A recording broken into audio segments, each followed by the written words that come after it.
अभी बरगद बना नहीं है, बीए में संभावना है, अगर उसको किसी ने लगा दिया तो शायद वो पेड़ बन जाए।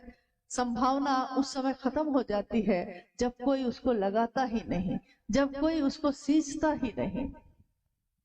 कल ही हम लोग बात कर रहे थे शाम में, साहब अक्सर एक घटना बताते, क्योंकि हर बात को, अध्यात्म के गूढ़ रहस्य को भी उन्होंने इतने सरल ढंग से समझाया है जिसकी व्याख्या, जिसके बारे में उदाहरण किताबों में नहीं मिलते, शास्त्र में नहीं मिलते, लेकिन हमारे आपके जीवन में मिलता है।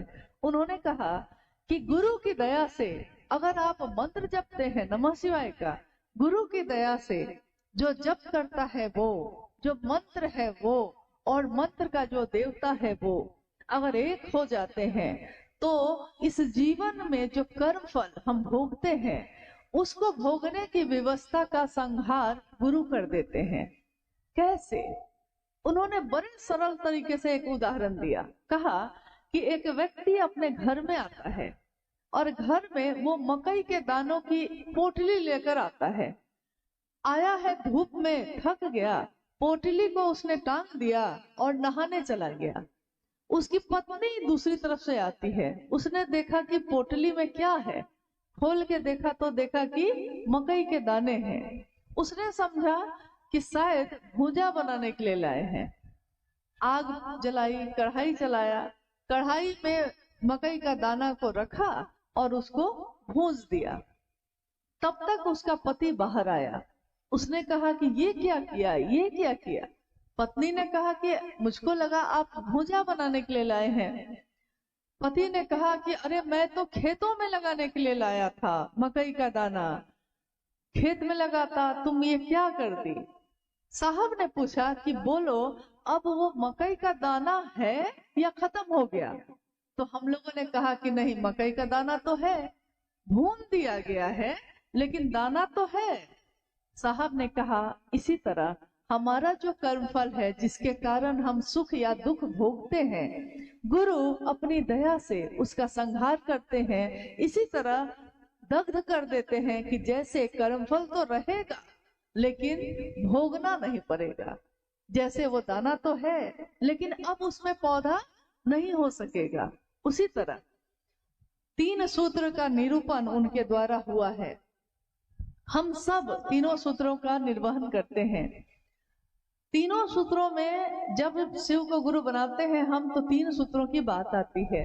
तीनों सूत्रों में पहला सूत्र है मन ही मन अपने गुरु शिव से दया की याचना करना।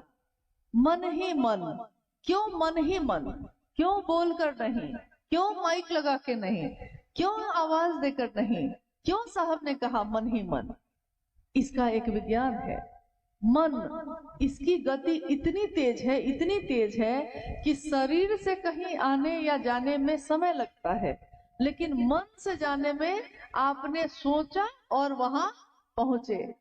वैसे ही साहब ने कहा किसी से ने सोचा, आपने सोचा कि यहाँ दुधी में हम बैठे हैं, अभी अभी मैंने सोचा कि रांची जाना है, मेरा मन रांची पहुंच गया, लेकिन हमको पहुंचने में 8-9 घंटा लग जाएगा। शरीर को पहुंचने में 9 घंटा लगेगा, मन को पहुंचने में तो सोचा और पहुंचे। ठीक वैसे ही उसी मन में सोचा कि अमेरिका जाएंगे, सोचा और पहुंचे। विधि वही है, तरीका वही है, सोचा और पहुंचे, अमेरिका पहुंच गए।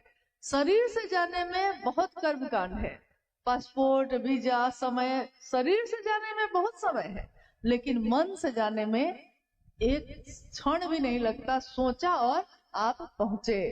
मेरा बच्चा, आपका बच्चा कहीं बाहर रह के पढ़ता है, सोचा और उसके पास मन पहुंचा। ठीक उसी विधि से सोचा और महादेव के पास मन पहुंचा, क्योंकि मन ही कोई रिश्ता बनाता है।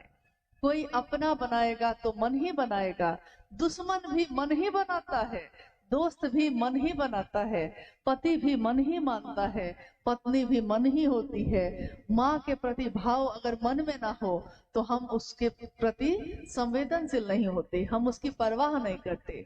पिता वृद्ध हो जाए, उनको सेवा की जरूरत है, लेकिन अगर पुत्र का भाव सो गया, उसके मन से पुत्र का भाव हट गया, तो मन से भाव हटता है लेकिन दिखता उसके परवाह में है, क्योंकि अब वो पिता की बात नहीं सुन रहा।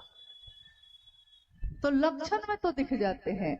तो पहला सूत्र दया मांगना, इसको उन्होंने कहा मन ही मन अपने गुरु शिव से ये कहिए कि हे शिव, आप मेरे गुरु हैं, मैं आपका शिष्य हूँ, मुझ शिष्य पर दया कर दीजिए।